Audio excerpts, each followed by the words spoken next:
বয়স বাড়ার সাথে সাথে তুমি আরো বেশি শান্ত ও স্নিগ্ধ হয়ে যাবে।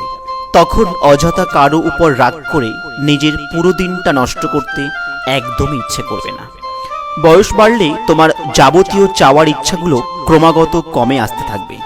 তখন নিজের শখ নিজের টাকায় পূরণ করতেই বেশি স্বাচ্ছন্দ্য বোধ করবে। কাছের মানুষের কাছে হাত পাততে লজ্জা বোধ করবে তোমার।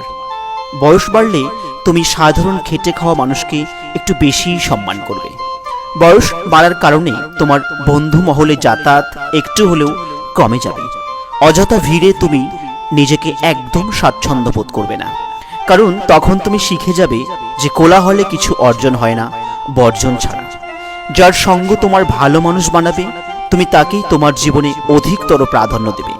পিছনে সমালোচনা করা প্রত্যেকটা মানুষকে তুমি তোমার জীবন থেকে বাদ দিয়ে দেবে। কেউ তোমার ক্ষতি চাইলেও তুমি তাকে ক্ষমা করে দিতেই বেশি স্বাচ্ছন্দ্য বোধ করবে।